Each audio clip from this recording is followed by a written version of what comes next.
Dear friends, ladies and gentlemen, welcome to the Press Point. In a period of time when developments on the Iran front dominate global news and Israel's operation in Lebanon attempt to establish new factors on the territorial sovereignty and line differently the borders of the region, there is a place that stands in the shadow of these developments. I'm talking for Palestine, I'm talking for Gaza and the West Bank.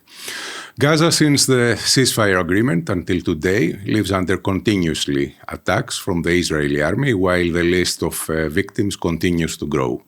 Humanitarian aid continues to be blocked by Israel under various pretexts.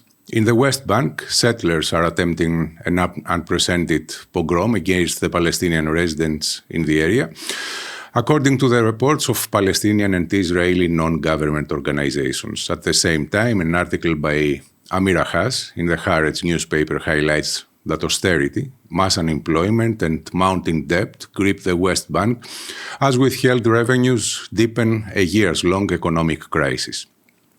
The IDF warns that the situation could trigger a security flare-up in the area. The Palestinian Authority and its residents are facing a worsening, suffocating economic squeeze as Israel continues to withhold approximately $4.8 billion in tax revenue owed to the Palestinian Authority. In the same time, the Palestinian Authority has also halted the development projects. Unemployment in the West Bank has surged from 129,000 in 2023 to 290,000 by the end of 2025, out of a workforce of 1.01 million people. Education and healthcare systems are only partially functioning, leading to declining standards in both fields. Unemployment, deepening poverty, and the collapse of healthcare and education in the Gaza Strip, all of which are factored into the overall assessment of Palestinian economy, exceed any conventional measure. To discuss the reality and the prospects in the region, I will welcome Dr. Mústafα Μπαργκούτι from Ramallah. Dr. Μπαργκούτι, thank you very much for joining me. My pleasure, thank you. So, let's start. I will ask you to describe us a bit the situation. I mean, how does the situation and the war with Iran and Lebanon affect the Palestinian issue? Well, the most horrible effect is that there is total distraction of the world from what is happening in Palestine. Mm-hmm. And very little attention is paid, and Israel is abusing that. It's abusing the distraction, and also it is abusing the fact that in alliance with the United States, it has conducted this terrible aggression on Iran. And that aggression has led also to great damage to many other countries in the Gulf region, many Arab countries. So distraction is one of the first effects.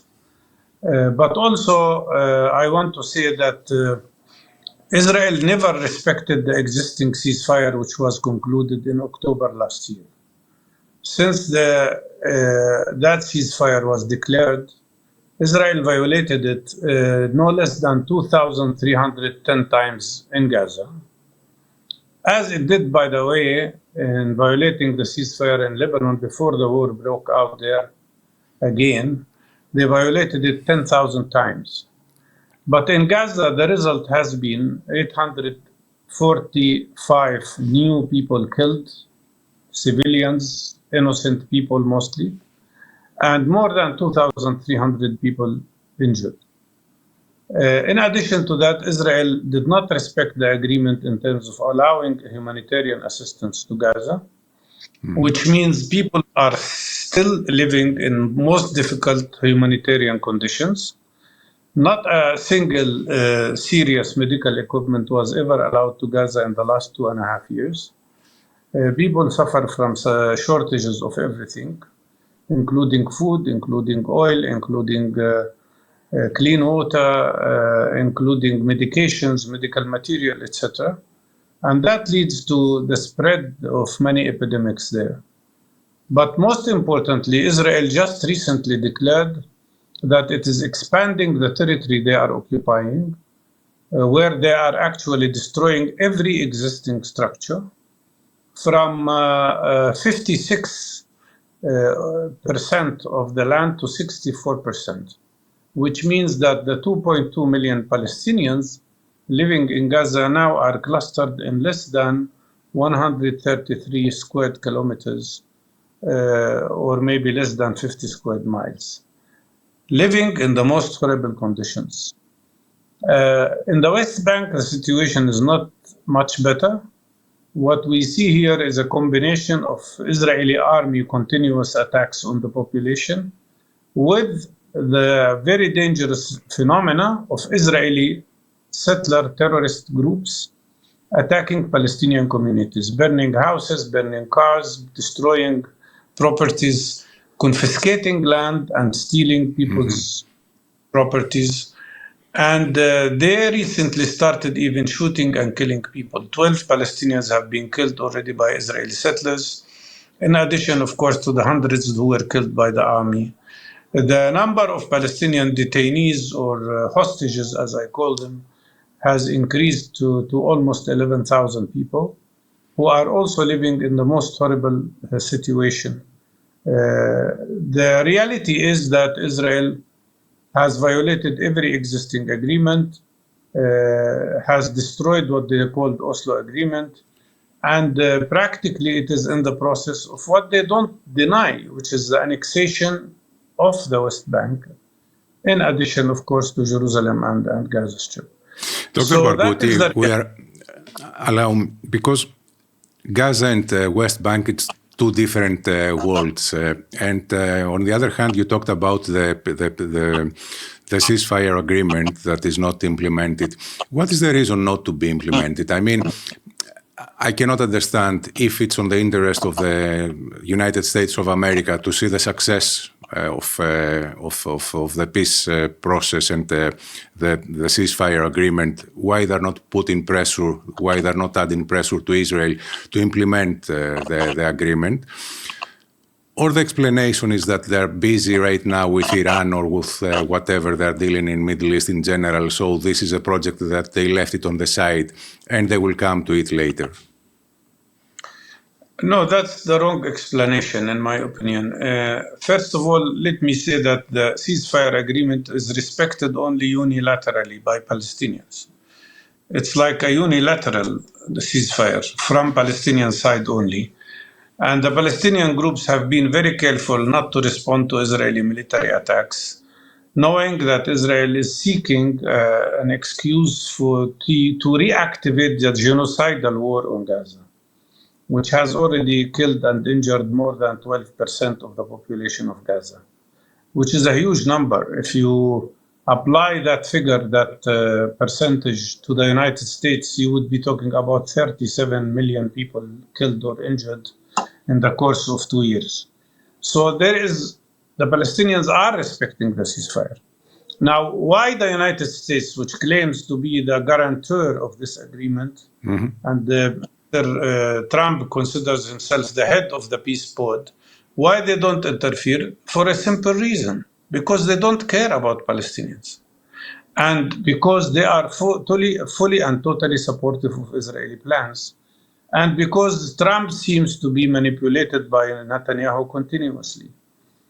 It's not just that they do not interfere in the Gaza Strip, but also in the West Bank. When Netanyahu came out in an interview and was asked whether he supports the vision of Greater Israel, which would include not only the annexation of West Bank, Gaza, and Jerusalem, but also all of Jordan, all of Lebanon, 2/3 of Syria, half of Iraq, 1/3 of Saudi Arabia, and half of Egypt.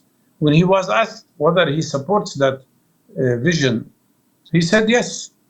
And then Mike Huckabee, the American ambassador to Israel, supported him.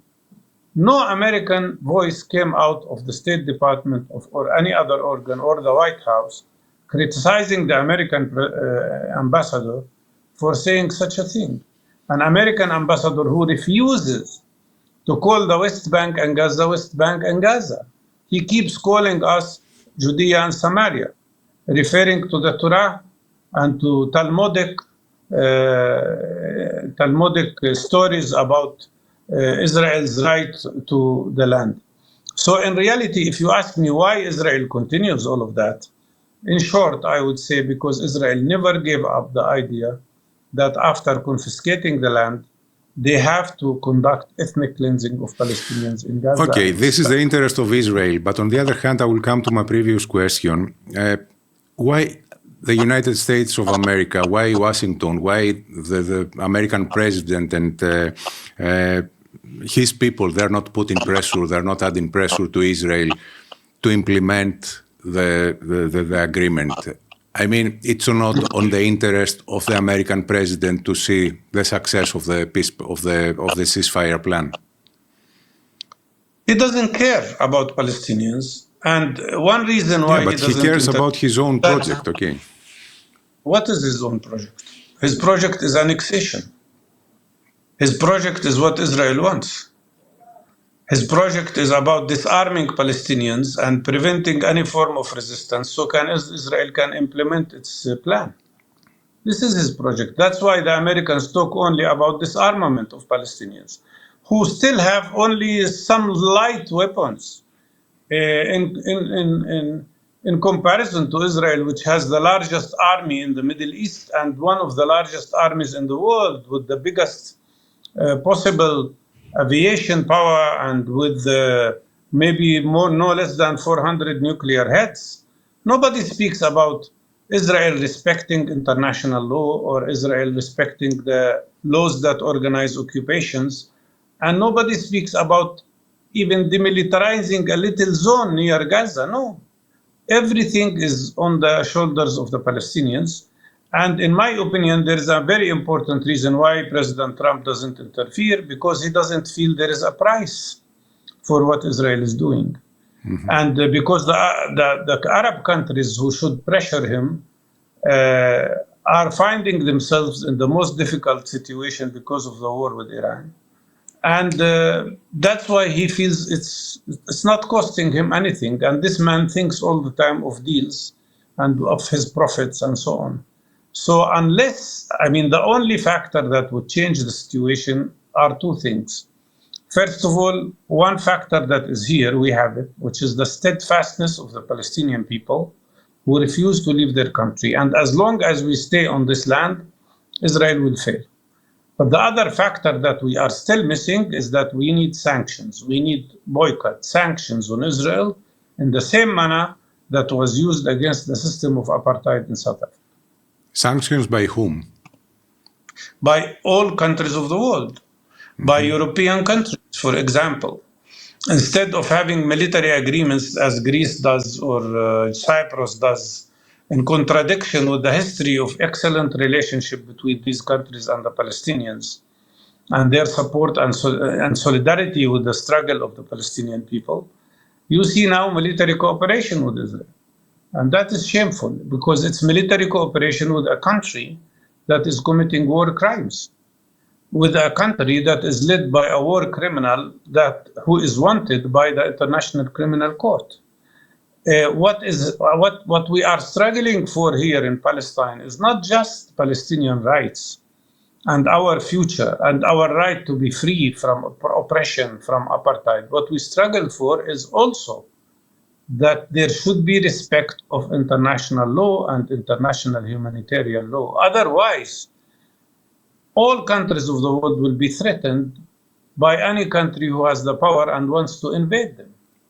You could see that happening to Cyprus, you could see it happening to Greece, you could see it happening to Slovenia or any other country. Unfortunately, the only countries that are leading the way now in terms of demanding sanctions are Spain, Slovenia, and Ireland. Mm-hmm. But the whole European Union still continues the association agreement, even when Israel is committing the genocide and all these crimes. So you are talking about sanctions that are not coming, and you are talking about support as well. I mean, if a foreign observer will take a look on what is going on in Gaza and what is happening in the same time in the West Bank, it's obviously that from a Palestinian point of view, you are expecting to see the support of the international community. But this is not coming. This is not happening. And if this is not happening, the international community, I mean the foreign governments, not the international society. Yeah, but something big is changing, which is the people of the world. Mm-hmm.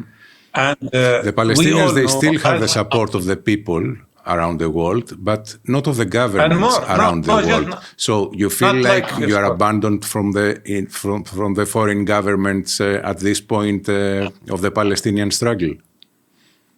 We're abandoned by most governments, but we are not abandoned by the people. Mm-hmm. And the changes that are happening today in terms of solidarity with Palestinians and understanding the Palestinian issue is greater than any time before. Look at the United States of America. Who could have imagined that 60% of the American people, according to the new polls, are supportive of Palestinian rights? Mm-hmm. Who could have imagined that the majority of 80% of young Democrats are supporting of Palestine?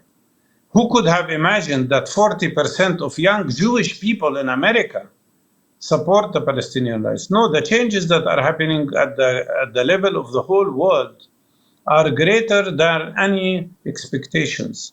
But we are still not there in terms of translating the change at the public level to change in parliaments and then to change of government's policies. It has happened in some countries like Spain, but it is still not happening in the region and worldwide.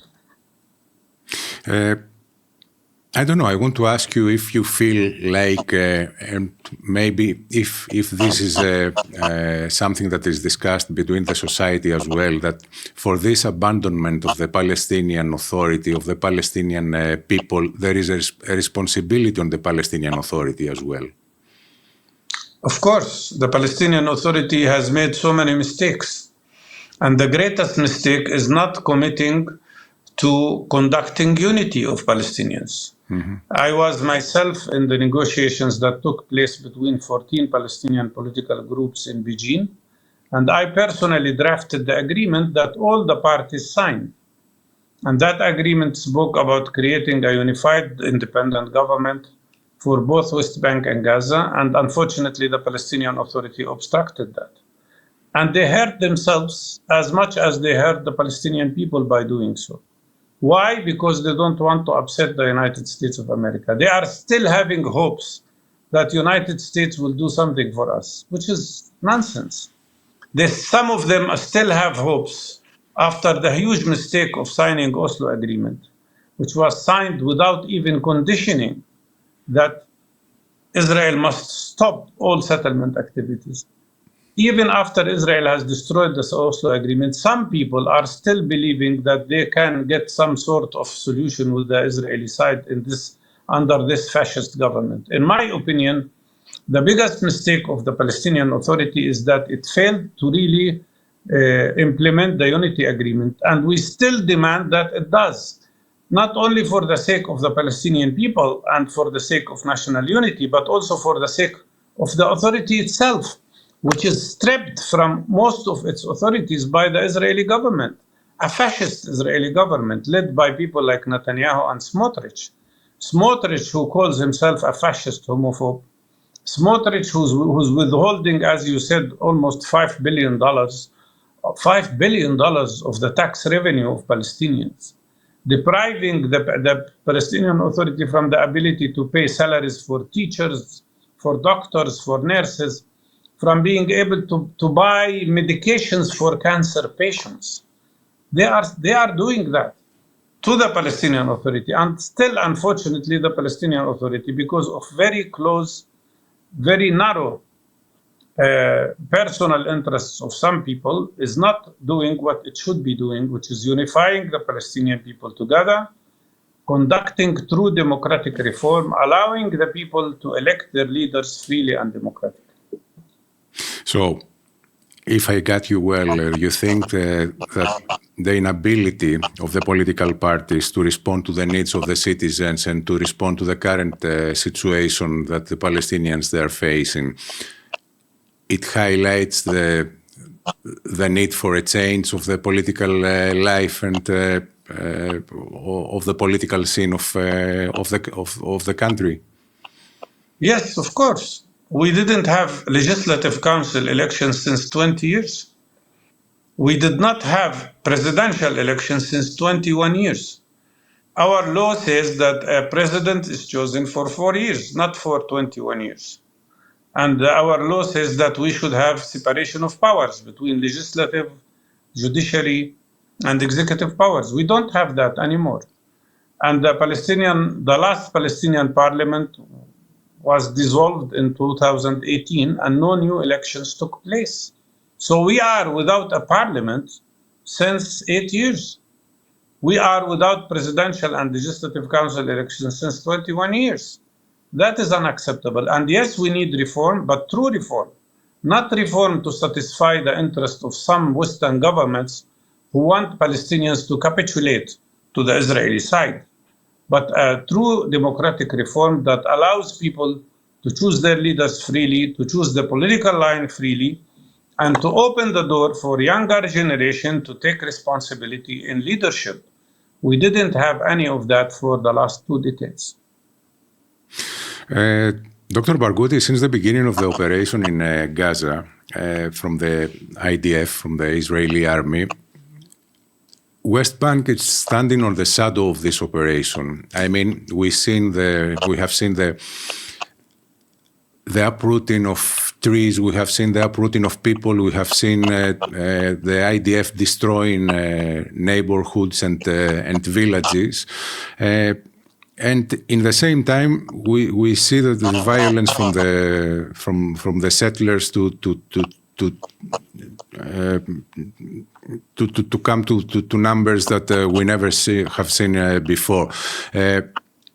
This is what? This is part of an annexation project from the Israelis, or this is something that is not controlled? It's totally uncontrolled from the official authorities, and it's just the settlers that they are leading the attacks against the Palestinians there. No. These are criminal activities conducted by the government of Israel and by the Israeli army and by the Israeli criminal settler gangs who are behaving as terrorist gangs. But everything they do is supported by the Israeli government. Not a single one of them was really taken to court and judged. Look at the new law that Israel passed. The most reflective law of apartheid in Palestine, a death penalty law that will be imposed on Palestinians, but not on Israelis. So if a Palestinian kills an Israeli, he will be hanged. But if an Israeli kills 10 Palestinians, he will not be. The law is only for Palestinians. That shows you how deep this system of apartheid. And more than that, I don't think Israel is only an apartheid system. I don't think Israel is only extremist and conducting terrorist acts against us. I think Israel has moved very far in the direction of fascism.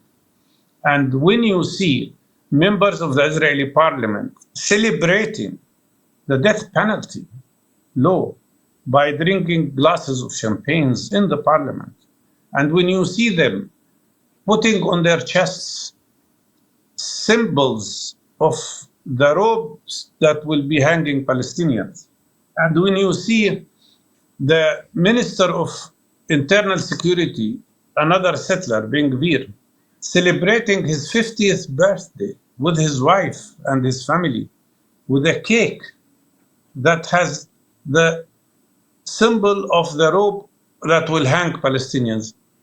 What can you call that if it's not fascism? We are now subjected to a true fascist behavior, which is very dangerous. But at the end, the most important thing is that there are 400 illegal settlements now in the West Bank. Who created them? Not the settlers alone. It's by the Israeli government itself. And these settlements are killing and destroying any opportunity for an independent Palestinian state. But what they have failed in, and I emphasize that, although they have kicked out 71 communities, ethnically cleansed them, people did not leave the West Bank. They moved from one place to another. And in my opinion, the biggest failure of this attack is that Palestinians are even more determined than any time before not to leave their country, whatever it takes. A whole genocide in Gaza, which killed 22,000 children and no less than 74,000 people and injured 176,000 others, could not force Palestinians out of Gaza. Why? Because people learned from 1948, from the Nakba, that if they leave their country, they lose everything. And that's why people are determined to stay and survive and steadfast and struggle for their rights. Dr. Barghouti, from the Israeli side, they're claiming that there is no partner to sit on the table and to discuss, and we cannot trust the Palestinians after the 7th of October. From the other hand, I heard from a lot of Palestinian people that there is no partner on the Israeli side. And if you take a look on the acts of the government, you can understand that. So if there is no partner from one side and if there is no partner from the other side, what left and where this thing can lead? I mean, this is the worst period of time for the Palestinian issue. Look, I don't agree at all with what they claim. What they say, when they say there is no Palestinian partner, they are lying. But this is a technique they use to justify the fact that they have violated the peace agreements. When Arafat was alive, when Yasser Arafat, the Palestinian leader, was alive, they used to claim that he became a terrorist or he was a terrorist and that there is a good man who's Mr. Mahmoud Abbas who will replace him.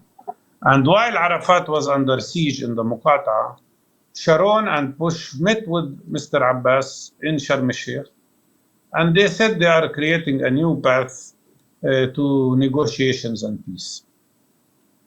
Mr. Mahmoud Abbas, as they said, was different from Yasser Arafat. Okay. For the last 12 years, for 12 years before October 7th, Netanyahu refused to meet Mr. Abbas not a single time. So who is the one that is not a partner? While Mr. Abbas was calling for meetings, demanding meetings, trying to convince Americans to push the Israelis to have negotiations. No, it's true to say there is no partner on the Israeli side, but not on the Palestinian side. The Palestinians were always forthcoming, even more than they should be. And they've concluded many agreements, but unfortunately, it's the issue of the balance of power.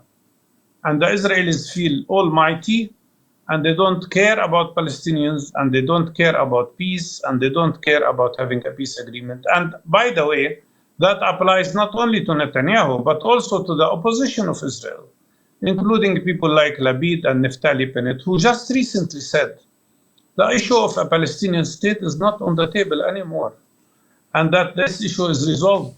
So there is no place for a Palestinian state.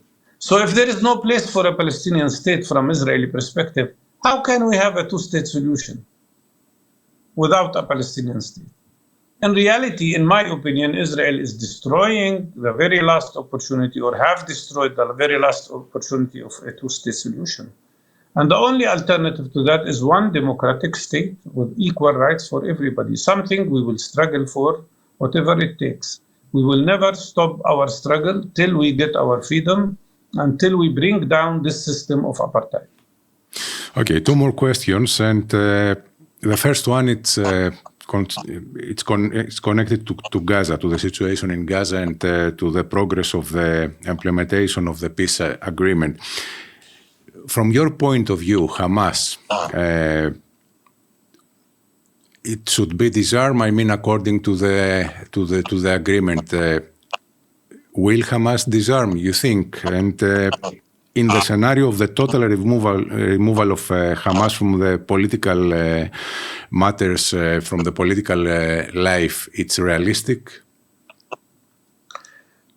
Look, Hamas accepted Trump's plan.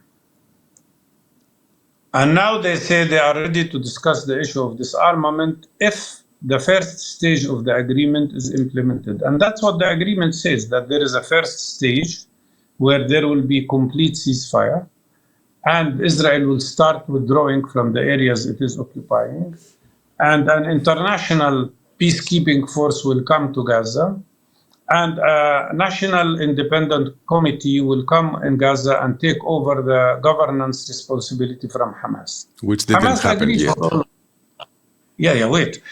Hamas accepted all of that, and all the other parties accepted it. But let's look at what happened, the first stage. Mm-hmm. Israel did not stop the fire, so there is no ceasefire from Israel. Second, Israel did not withdraw from any inch. Instead of that, they expanded their occupation. Third, Israel is not allowing the humanitarian aid that is supposed to come to Gaza as it was agreed. Fourth, Israel did not allow the National Independent Commission or Committee to come to Gaza to take over responsibility from Hamas. They don't allow them to come to Gaza. They didn't allow a single person from the peacekeeping force to come to Gaza. And so who is blocking the agreement? Israel. Hamas didn't say they don't want to disarm. They said they are ready to discuss disarmament if the first stage is implemented. Now the Americans talk about disarming Palestinians while Israel is equipping with military equipment 5 gangs, 5 groups of collaborators who were criminals in prisons in Gaza. Some of them are people who killed others. Some of them were drug traffickers. Some of them are very corrupt people. They weaponized these gang groups, 5 gang groups with weapons, and they are attacking civilians in Gaza. So who will protect the people there if there is no local police force, which Israel is not allowing to create? That is the reality.